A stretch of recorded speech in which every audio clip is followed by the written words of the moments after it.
Hey guys, hope you're doing well. Dewan here.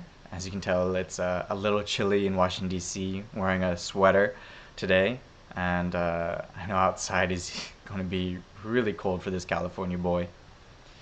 So today I wanted to talk about having dark thoughts, and maybe depression, and even suicidal thoughts as a Peace Corps volunteer.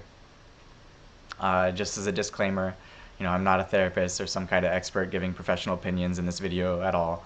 I'm just sharing some of my own personal experiences where I had definitely some dark thoughts as a Peace Corps volunteer, and I'm pretty confident that others had similar thoughts or even worse as a volunteer. Uh, as you should know, Peace Corps is not a walk in the park. I've told that plenty of times to people, and you should know it already if you've been doing your research into Peace Corps. You know that you'll be leaving behind the life that you know right now for 2 whole years. That means you're not going to be with your friends, your family, your school, American culture, all that gets left behind. And you have to find, adopt, and build and nurture a whole new support group. And that's tough. And the transition to that isn't always easy. Um, and the thoughts you might have when things don't go your way aren't always the most positive as well.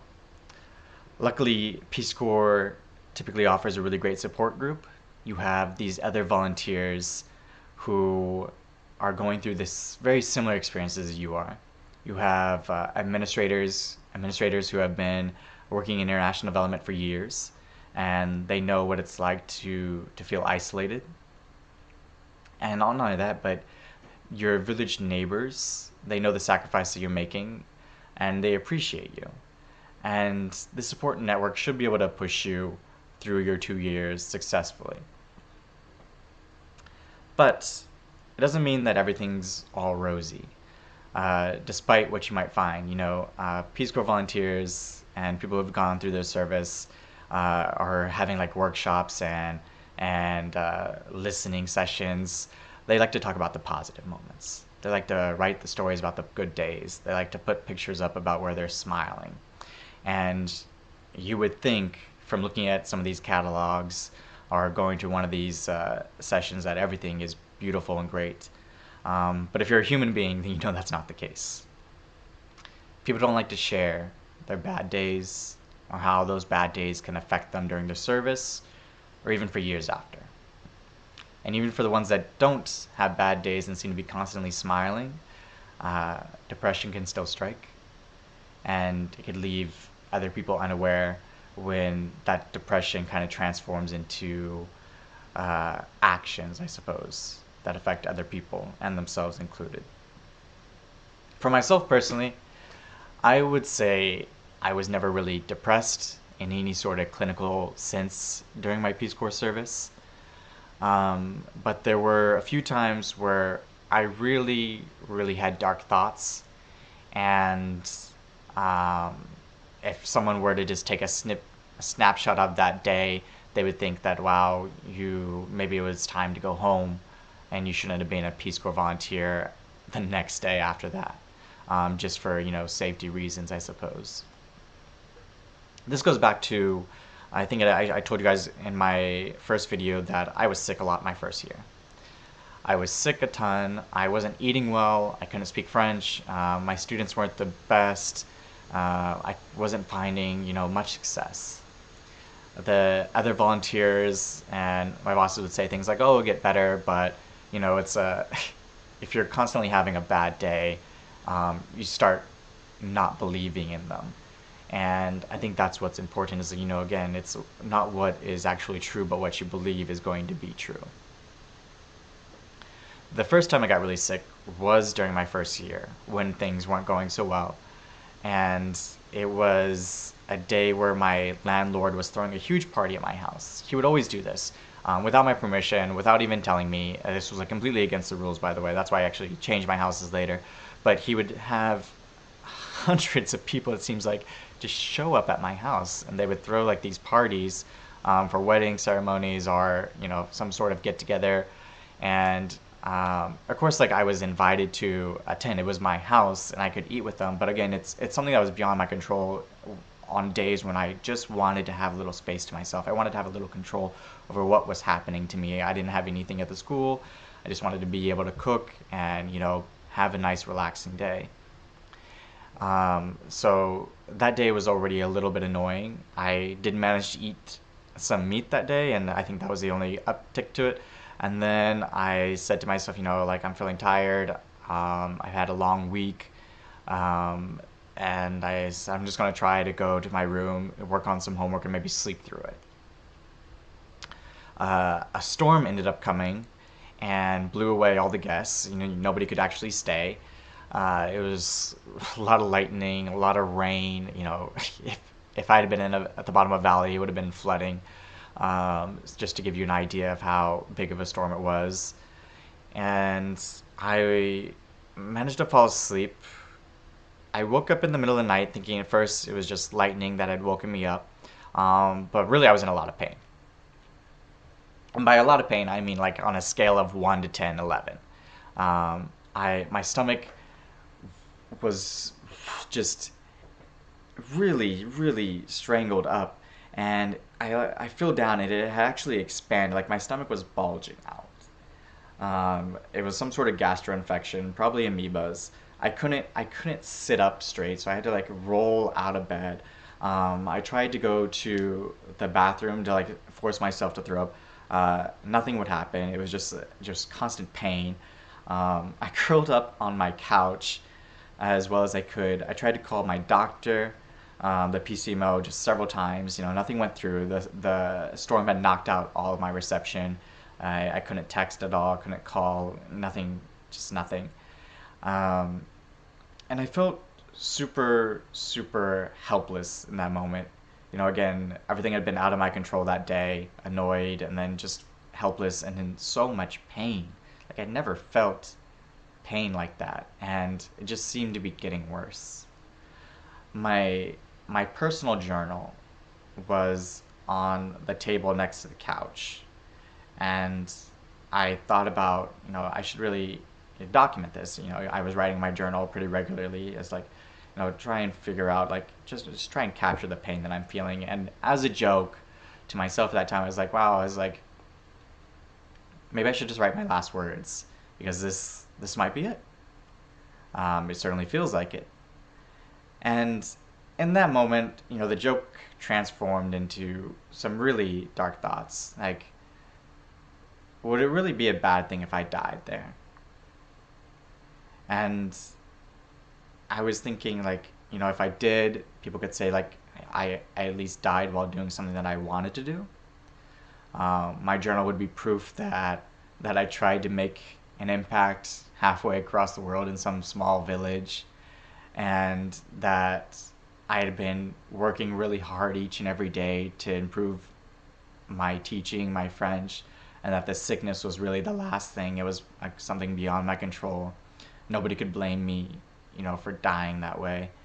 And it was really just me thinking about like other people's opinions of me. Like how could I turn all my failures up to that point into like a positive message that that I had been working hard, and they were like, oh, he would have found success if he hadn't died from this disease that was beyond his control.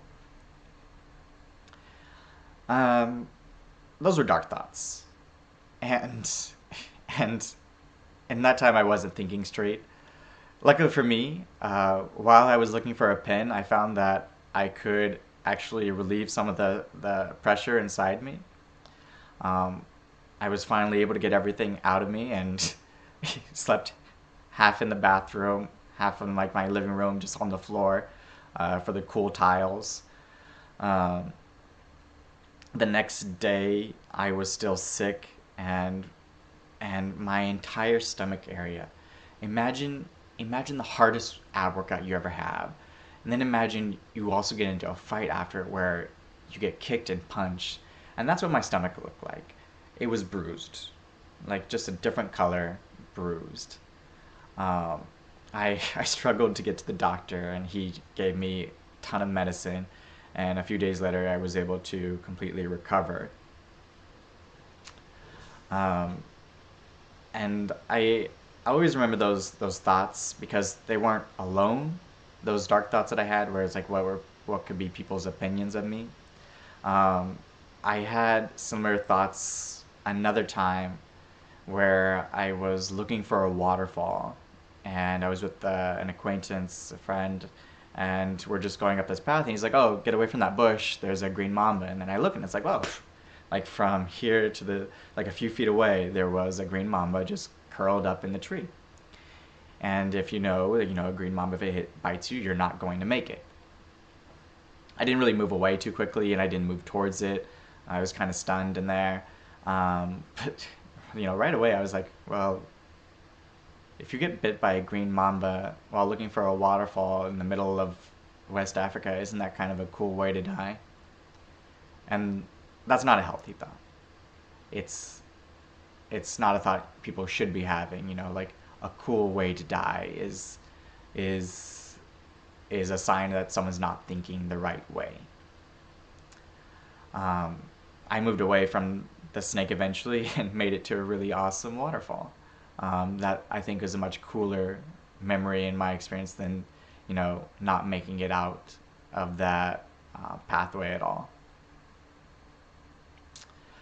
Where do these dark thoughts come from? For me, at least I think it's about control. People want to control their own narrative. And when you have a plan, when you have goals, and you see everything crumbling around you, you are really struggling at tattered rags, trying to piece it together something that you can hold on to and control. And some of this can be reflected through bad thoughts. You're like, well, I can control what I think about, at least. Other ways, you're looking at what you can physically control. And for myself and a lot of people, as Peace Corps volunteers, and even while now living in America, what you can always control is, what you eat, what you put in your mouth. And so I remember eating well for me was a struggle. And I would write a plan of what I wanted to buy, what I wanted to cook, and how much I wanted to spend. And if I felt that someone was gypping me or if I couldn't find the right stuff, I would just abandon it all completely. And I'd go home with a lot less than what I needed to sustain myself. And it was all about control. I would rather not change my plan. I would rather starve than change my plan. And that's not a healthy view at all. Things changed when I built my garden at the beginning of my second year. I was able to influence more of what I wanted to eat. I was able to find things that I could eat well of. And I started gaining weight. There was a lot more positive things actually my second year. I was teaching better, speaking French better, interacting with people better. I was having a lot of positive things going for me. But again, that took a long time to get there, and maybe I got there because I was just stubborn and I wanted things to be well and I wanted to find the good things every day in my life. But I do know that I just want to recognize with you guys that, I did have dark thoughts. And I did have thoughts, like I did do things that perhaps hurt myself more than helped myself. And I know other volunteers did too. There was a volunteer who I really loved interacting with. She was always super happy, a really great workout partner. Seemed to be really on top of things, like she's going to do it and then she does it. And I was really looking forward to seeing her one weekend at the regional house, and we get there and it's like, oh, she's gone. It's like, what do you mean she's gone? She had terminated her service early. And the reason she did it, it seemed like she was not having the best time, despite, being someone to joke with and smile. She wasn't having a good positive experience in her village. And she was on the phone with the PCMO, the medical officer. Something she said triggered a response in the PCMO saying, it seems like you're not happy, and I suggest you go home. And that's what she did. It was a one phone call type of deal. She said she wasn't happy. She confirmed it, and she went home. And now she's off doing really great things for herself. I think she's married now. Um, and that was the right thing for her to do, because you shouldn't be forced to be in a situation that's bad for your health. It takes a lot of courage to recognize that. It takes a lot of courage to speak up about it. It takes a lot of courage to realize that you're not going to get the help that you need. Other Peace Corps volunteers, we're all going through similar experiences. We might feel different things through it all, though. But again, we're a great support network. Peace Corps volunteers are a great support network, but they're not experts, and they're certainly not there to make sure that other people do well before themselves, right? So I applaud anyone who recognizes they're in a bad spot and realizes that the best solution is to leave. Yeah, so Peace Corps, it's just to sum up, it's not a walk in the park. There might be days where you have some really bad days or really bad weeks, and you're thinking like, wow, I wish it could just end one way or the other. Some people don't want to think about ending their service because there's a lot of shame. I think that's a problem. People should get over that, because people change their careers, their jobs all the time. Peace Corps is just another job. And if you decide you don't want to finish your Peace Corps service, it doesn't mean you can't work in international development ever again. It doesn't mean you can't help people ever again. It just means you have to do something else the next day after ending your Peace Corps service, and that's fine. Depression and Peace Corps, I think, is something it's really hard to catch, because again, people all have very similar experiences. Administrators are short-staffed, and if you're calling asking your PCMO to put you in connection with a therapist, that's going to send red flags. Again, people want to get help; they don't want to get sent home, and it's tough to make that choice. That you're thinking like, oh, I just need help. I can get over this with some help. Hopefully, you can. I didn't know too many other volunteers who would do things that would be hurtful for themselves. I'm sure there was, in terms of eating well.